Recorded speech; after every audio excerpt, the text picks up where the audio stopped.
e felice canto beatamente. Voglio vivere e goder l'aria del monte, per questo incanto non costa niente. Oggi amordentemente corruccia l'impertinente menestrello dell'amor. La fiorita delle piante te ne infesta in questo cor. Sai perché? Voglio vivere così, col sole in fronte e felice canto, canto per te.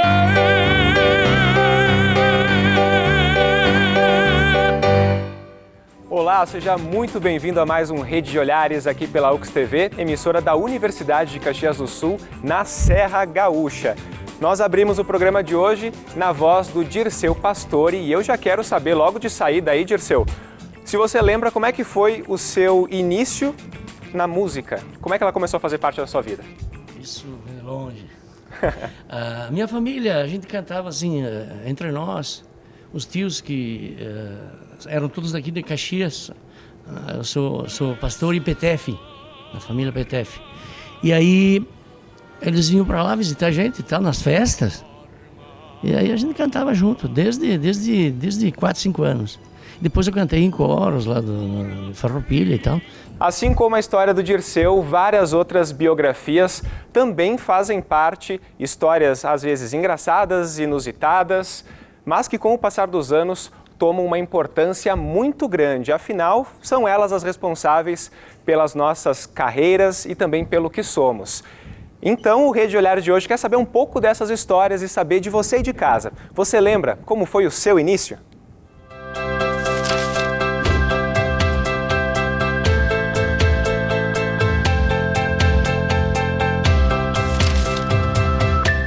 E para participar desse bate-papo, a gente recebe hoje aqui no estúdio profissionais de várias áreas para saber um pouco dessa experiência de início deles e também, por que não, de recomeço. Mas a nossa equipe de reportagem também foi às ruas para saber o que as pessoas consideram que seja mais difícil de começar. O que foi mais difícil para iniciar na vida dela, será? É o que a gente confere agora. O que tu te recorda que foi mais difícil para ti começar? Para mim começar foi logo que eu ganhei nenê. Foi bastante complicado no começo, mas daí eu tive todo o apoio dos meus pais e daí foi bom. O mais difícil foi conquistar as coisas, assim, estudar. Hoje em dia, sem estudo, tu não consegue ser um trabalho bom, bem remunerado, né? Comecei a trabalhar cedo, né? Com 14 anos eu já tinha a minha carteira assinada.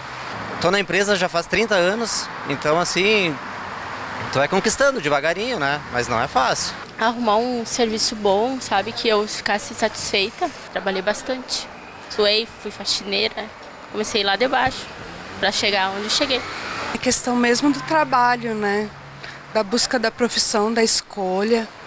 A gente tem sempre dúvidas, aí depois vai em frente e consegue. Foi difícil porque a princípio eu era só dona de casa e tinha os filhos, e depois é que fui começar uma profissão nova. Começar a trabalhar, né? Essa é a parte mais difícil e aprender a fazer o que tem que fazer. Eu comecei a trabalhar com 16 anos numa fábrica de joias e fui seguindo daí, sempre trabalhei. Acho que o mais difícil é enfrentar a vida, esquecer os problemas. Ver os outros se foram bem, se foram mal, como que os outros fizeram para ir bem, né? Não querer ficar rico de uma vez só, né? Quando eu fui demitida e consegui voltar ao trabalho. Não esperava e não tinha como, não sabia o que pensar. Aí fui atrás de cursos. E virei cabeleireira. Muito bem. E aí, Giovanni, pelas experiências que a gente viu aí, tudo parte de uma escolha, né? Às vezes a gente acerta, mas também às vezes a gente erra, né? É muito importante a gente conseguir observar essa questão da escolha, porque por vezes a gente tem uma primeira escolha de N coisas, de sair para uma carreira diretamente, de buscar um curso universitário, enfim, de várias formas. E isso vai fazendo com que a gente às vezes tenha que chegar no meio do caminho e mudar. E mudar é uma das coisas mais complicadas, porque a partir do momento que tu faz uma escolha, tu vai abdicar de todas as outras. E a partir desse ponto, bom, essa escolha que eu fiz, assumi e tem o risco, né? Então ali a gente teve o exemplo da menina que disse assim, eu trabalhei, depois eu fui demitida, e aí, o que eu faço agora? né? Às vezes o recomeço é mais difícil do que o começo. Claro, porque até então tu tem onde tu está seguro. Então tu trabalha, então vou usar o exemplo dela como cabeleireira, continua trabalhando nisso e, bom, é isso a segurança dela, mas ela não está nem mais feliz com isso. Aí ela vai partir para um outro caminho, mas ela tem que saber que existem riscos. E aí vem a dificuldade de, bom, eu saio da segurança onde eu tô, sabendo que eu tenho meu salário, sabendo que eu tenho minha profissão, para fazer o que eu sonho, o que eu idealizo, mas eu tenho o risco de não dar certo. E aí tem que cuidar também, saber como lidar com as frustrações. Com certeza. Lidar com a frustração, na verdade, em qualquer momento da nossa vida. Seja ela para escolher uma profissão, um caminho, escolher montar uma família, ter um casamento, escolher mudar de país. Tudo isso vai gerar uma expectativa e a gente vai ter que saber qual expectativa é possível da gente atingir, qual expectativa a gente está esperando dos outros e não pode esperar dos outros. Camila, e até mesmo escolha com o nosso próprio corpo, né? De como a gente se sente bem com ele, e foi essa uma escolha que você fez também, né? Essa escolha chegou até a mim de uma maneira até bem, onde eu posso ser engraçada, né? Eu era uma pessoa que pesava, tinha mais de 30, hoje eu tenho menos 30 quilos, vamos pensar assim, e um dia eu resolvi comprar uma bicicleta. Comprei uma bicicleta e comecei a pedalar pelas ruas da cidade, mas bem a nível de passeio.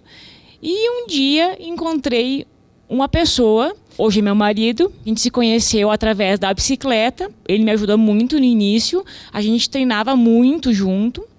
Daí a gente casou, eu tive meus filhos e eu optei trocar o ciclismo pela corrida. Daí na corrida foi um novo recomeçar, porque eu troquei de modalidade de esporte, eu vinha vindo de 2 gestações quase que seguidas, então esse recomeçar foi tanto difícil quanto o meu início lá, quando eu iniciei as minhas primeiras pedaladas pela cidade.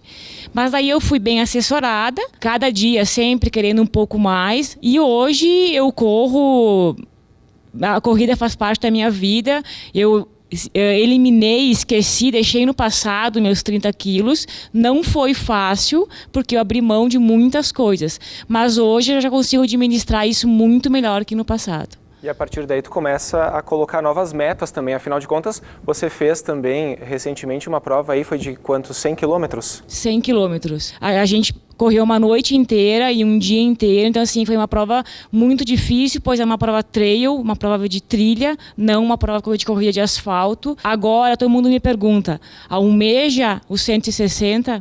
Não sei, tenho muitas dúvidas. Tá certo, é bom a gente saber também o nosso limite, né, enquanto a isso. O Luciano, em compensação, optou já, Luciano, por uma modalidade um pouco mais radical, digamos assim, né, do que a corrida, é o paraglider, isso? Isso, eu iniciei no esporte por influência da família, né, meu pai foi paraquedista há muitos anos e ele foi num campeonato em São Paulo e lá teve a informação que o pessoal estava começando um esporte diferente que na Europa era uma febre. O pessoal subia as montanhas a pé e desciam com paraquedas. Isso foi em 1990. Aí meu pai trouxe o esporte para o Rio Grande do Sul e eu comecei a voar em 1990. E eu tinha apenas 13 anos, né? O principal obstáculo naquela época é que o esporte estava no Brasil há não mais que 2 anos. A gente não tinha muita informação de como evoluir no esporte. Então a gente juntava grupos para estudar, né? Para poder evoluir. E a gente trocava muita informação quando ia voar na Europa para campeonatos mundiais e aí trazia informação para o Brasil, né? E hoje está muito mais fácil com a internet, com acesso a todas as informações. Então o esporte é de família, minha irmã também é voadora. E a gente se dedicou muito para chegar no nível que a gente está hoje, né? Eu já fui a 10 mundiais pela equipe brasileira. Giovanni, a descoberta aí de uma aptidão, uma afinidade, só tem um caminho, né? Que é experimentando, né? A gente, quando tem essa possibilidade, eu achei muito interessante os 2 exemplos que a gente teve aqui, porque no caso dela, que então começou na bicicleta, mudou para corrida, foi mudando de nível a nível de distância de corrida. Então, isso, na verdade, ela chega na pergunta, bom, almejo 160, ela não sabe, né? Então, não é tão óbvio assim que a pessoa vai progredindo no sentido da distância, claro, e que ela vai só continuar fazendo isso, né? Vai continuar avançando. Bom, talvez ela seja uma ótima competidora a 100 km e permaneça fazendo isso. E aí a gente tem que saber chegar ao ponto onde a gente quer e onde a gente acha que é o nosso limite, às vezes de possibilidade, às vezes de desejo. Bom, a gente tem muita história para contar ainda no programa, mas a gente vai fazer um brevíssimo intervalo. Já já a gente volta então com mais Rede de Olhares. Enquanto isso, você fica curtindo um pouco mais do som do Dirceu Pastore e a gente já volta.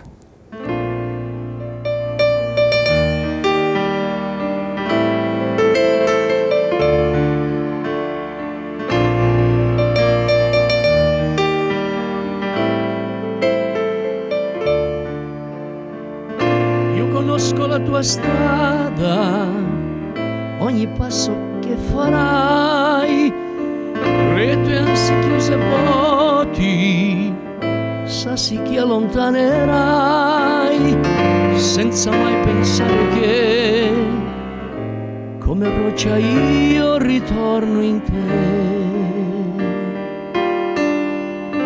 Io conosco i tuoi respiri, quello che non vuoi, lo sai bene que não. Estamos de volta com o Rede de Olhares aqui pela UX TV, hoje falando de histórias de começos e recomeços. Aliás, agora período de final de ano é um período em que as pessoas costumam parar para justamente organizar suas vidas, suas carreiras.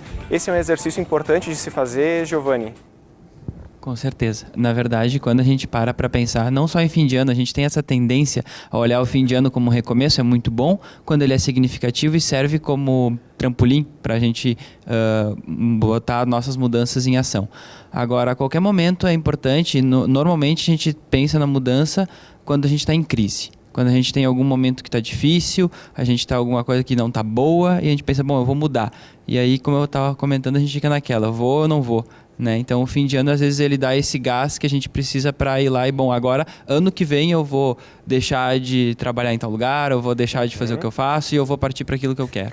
Fabiano, e aí, você costuma fazer esse exercício de parar, pensar, projetar aí o que vai fazer para o próximo ano? Às vezes dá tempo de parar e projetar, às vezes não. E na maioria das vezes não. Eu não tinha dúvida que o tema proposto para o programa, que era o início, ele passaria inevitavelmente pelo reinício, que quase todas as pessoas têm a necessidade em determinado momento. Ou porque não deu certo, ou porque as coisas mudaram.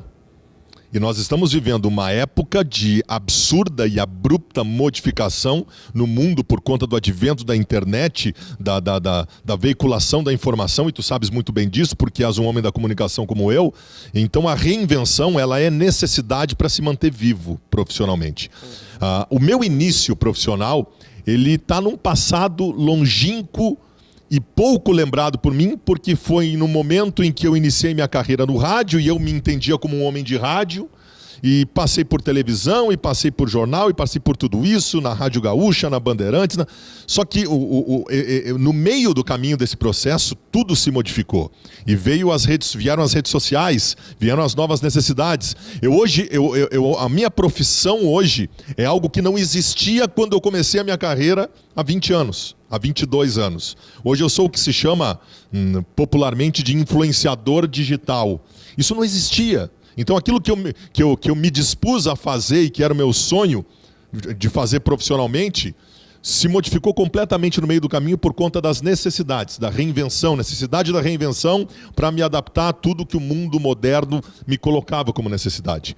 E esse é um exercício maluco, é um exercício fascinante, um exercício necessário, mas que muitas pessoas deixam no meio do caminho ou por medo, ou por preguiça, e isso pode ser fatal numa vida profissional. E eu procurei me mexer bastante por conta disso para me manter vivo. Todos nós, né? Fernando Machado, inclusive, falando em rádio, né, Fer? Você começou bem cedo, né, na profissão também. Bem cedo, mas aproveitando a fala do Fabiano ali, eu não sei se eu estaria preparado para um recomeço, né? Visto que em 1986 eu tinha uma carreira de operador de rádio e eu estava lá na Rádio Bandeirantes FM, quando naquela época faleceu o Maurício Sirotsky sobrinho, né? E a rádio toda era enlatada, era tudo gravado, né? E eu ficava lá só dando os plays. E aí o coordenador, que era o Edson Marchiori, foi lá e disse, olha, abre o microfone lá, as emissoras de Porto Alegre vão sair do ar, né? Por causa da morte do Maurício. E eu disse, a minha oportunidade é de falar no microfone da Band, né? Eu era operador. Mas aí, como a antiguidade é poço, eu tinha um chefe lá, que era o chefe dos operadores, e ele foi lá e ele falou, só que ele comemorou o falecimento do Maurício Sirotsky. Ele falou em comemoração, e ali a minha carreira encerrou ali, porque eu era o responsável por colocar aquilo no ar, e a minha carreira encerrou ali. E eu tive que recomeçar, tive que fazer outras coisas, e fiquei 10 anos afastado do microfone. Em 96 eu recomecei a minha carreira. A gente viu fotos ali, né? Tem seu pai e sua mãe, né, Fernando, que também fizeram parte, né, dessa história. Verdade. A minha mãe cantava no Clube do Guri, que era um programa da Rádio Farroupilha, e que durou até 66, que foi o ano que eu nasci. Então, eu não acompanhei isso. É só as histórias que a minha avó levava a minha mãe para cantar no Clube do Guri. E nos anos 80, o meu pai fazia um bico na Rádio Princesa do Jacuí, em Cachoeira, como repórter de campo e plantão de estúdio. Eu acabei virando produtor dele, né? Eu levava as músicas para ele tocar no programa. Eu acho que foi isso que, basicamente, fez com que eu seguisse a carreira. Para esse caminho, né? Verdade. Mesmo caminho, Gisiane, você teve alguma influência também para seguir nessa carreira de modelo ou foi um desejo desde cedo? Como é que foi o teu começo? Olá, galera, tudo bom? Então, eu comecei... sempre foi o meu sonho, né? Meu primeiro trabalho, eu tinha 14 anos... eu comecei em escolinha maternal, esses negócios, e eu não queria isso, né? Era uma coisa assim que eu tinha que... Tava naquele meu primeiro emprego, né? E tudo que era concursinho que tinha, concurso da escola, concurso mais bela comunitária, rainha da brigada. Brigada militar, que é polícia militar, né? E aí eu fui pro Garota Verão. Aí no Garota Verão foi uma coisa muito extraordinária, assim. Quando eu entrei no Garota Verão, eu cheguei na final em Capão. O concurso foi no sábado, na segunda-feira eu já estava fazendo internacional no Chile. E a partir daí eu não parei mais. Fiquei durante 7, 8 anos só fazendo internacional. Então eu ia, ficava 6, 7 meses num país, voltava. Vinha para casa sempre no final do ano. E isso sempre foi uma coisa assim que eu amava, amo, né? Amo, porque estou com 33, o pé no 34 já e eu não consigo fugir. Então sempre, quando eu vejo, eu me pego de novo trabalhando com isso, sabe? Ou fazendo algum direct, ou isso ou aquilo. E agora, como tu falaste, estão me jogando para um mundo de... Dessa internet aí, que eu ainda não estou entendendo muito bem, sabe? Mas vários clientes acham que, de alguma maneira, eu acabo influenciando as pessoas digitalmente. Então, estão me procurando muito para fazer esse trabalho junto. Que pode ser um recomeço. Que pode também ser um novo começo aí, quem sabe, né? Muito Vamos bom. lá, já me colo aqui no colega. Capitão Márcio, a gente vem falando até então de profissões, enfim, algumas atividades em que as pessoas têm um primeiro contato, enfim. Como policial militar, não tem como ter esse primeiro contato, senão fazendo concurso, exercendo a profissão, mas precisa de uma aptidão, né? De uma empatia também com essa atividade. A gente começou visualizando uma questão, porque eu sou de primeiro grau e de segundo grau ainda. Não sou de ensino fundamental e nem de médio. Então sou bastante antigo, são 46 anos habitando essa terra aqui. E no segundo grau ali, nós morávamos em Porto Alegre e veio a questão da medicina. Porque a minha mãe tinha alguns problemas de saúde, eu sou o filho mais velho de 3 irmãos. E aí, em 1990, ela faleceu. E aí acabou o motivo da medicina, né? Hoje, eu creio ser bastante fácil algumas opções, né? Fáceis algumas opções, porque como todos disseram aqui, a gente acaba sendo bombardeado. O adolescente, a criança, até nós adultos, acabamos sendo bombardeados por várias coisas. Mas na época a gente tem, né? Na minha época, né? A gente acabava tendo um referencial que era o pai. E o meu pai era da brigada. E eu convivi dentro de quartéis, indo operar serviço com ele.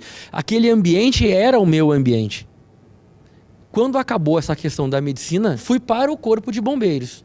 Para a ascendência na carreira, e hoje é separado. Na época não era. Para a ascendência na carreira, eu tinha que sair do bombeiro e ir para o policiamento ostensivo. Porque o curso de oficiais de 4 anos em Porto Alegre, na nossa academia, ele me obrigava que eu fosse para o policiamento ostensivo. Então eu fiquei 4 anos e de lá a gente acabou correndo o Rio Grande do Sul todo. Então vários municípios. E em 2008 apareceu novamente a possibilidade de fazer o curso de especialização para bombeiro. Fomos lá fazer de novo. Passei uma época aqui nos bombeiros em Caxias do Sul, mas o braço, a opção, o espírito, ele é mais forte. E hoje nós estamos como subcomandante do 12 Batalhão aqui em Caxias do Sul. Rodrigo também, né? Rodrigo, o teu caminho quase foi o do quartel, né? O meu caminho quase foi o exército. Saiu pela tangente e foi para educação física, para dança. Isso, eu fui a dança desde sempre, porque cidade do interior, sou natural de Formigueiro, toda criança começa invernada artística, dançando pezinho, balaio, chimarrita. Então eu era muito tímido, eu dançava só com a minha partner, com a minha parceira ou com a minha mãe.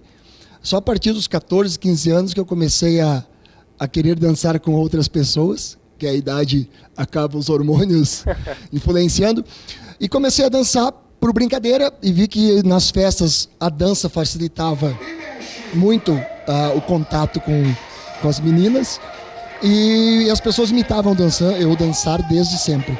Depois fui para o Exército, fiz o NPOR, e para continuar a carreira militar era preciso estar na universidade, no 3º grau, que eu também sou do 1º e 2º grau, e a educação física era o vestibular mais fácil de entrar. Ali me apaixonei pela educação física, no 1º semestre já percebi que era isso que eu queria da minha vida. A dança foi logo no 1º mês, tive a oportunidade de dar uma aula de 3 músicas, foi febre, todo mundo gostou. No dia seguinte, já tive que dar essa mesma aula para toda a universidade fazer a aula. E assim começou a minha vida. Hoje eu formo professores e é muito legal ver o depoimento de todo mundo aqui, porque a gente está num momento que é bombardeado, tem muita informação. E como tem muita informação, as pessoas com dúvidas de como começar. Às vezes optam um caminho, porque aquilo está na moda, e não insistem naquele caminho para dar certo, porque logo surge outra coisa semelhante, ele acha que aquele outro semelhante é melhor, muda para aquele outro, e talvez pudesse dar certo aqui, vai por lá, e acaba não se acertando, não se achando, e está toda hora recomeçando. Então o legal, acredito, que é começar e insistir que aquele começo dê certo. Pode ter vários focos, é óbvio que pode, mas leva todos junto. Hoje eu trabalho com dança, sou empreendedor digital também, devido a nova tendência, as mudanças tecnológicas. Sou humorista e eu levo todos os trabalhos, um pouquinho cada um. Aquele que está rendendo é aquele que eu me dedico mais no momento, porque a atual situação política e econômica do país nos faz termos que trabalharmos em várias áreas para poder manter a renda, e aí que a coisa vai. Muito bom. Juan, e no teu caso, a fisioterapia sempre foi uma opção ou ela chegou no meio do caminho? Como é que foi para ti?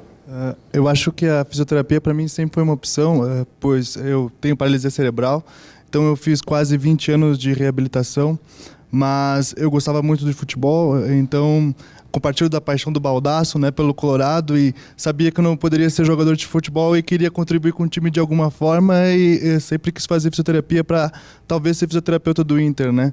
E aí, entrando na faculdade, enfim, a gente verifica outras coisas, mas o que eu acho importante que foi colocado aqui é saber que eu estou fisioterapeuta, né? Eu não sou fisioterapeuta, eu sou o Juan Bolívar, a fisioterapia é uma dos meus ofícios, mas a gente é um livro inacabado, né? A gente tem como se transformar, tem como se modificar, e eu acho que o que tu colocaste é pertinente, sim, mas a gente tem que sempre buscar também, ao invés da sobrevivência que é necessária, a vivência, né? O viver enquanto experiência, enquanto travessia, enquanto se colocar em outros lugares, não ser só o fisioterapeuta ou jornalista, mas ser outros, né? Quanto à fala, eu vou agradecer a participação de vocês, porque o programa está chegando ao fim, mas a gente vai ficando por aqui com essa mensagem de que é possível começar e também recomeçar, e com isso a gente vai ouvir então um pouco mais do som do Dirceu Pastore e a gente se encontra com certeza numa próxima. Até mais!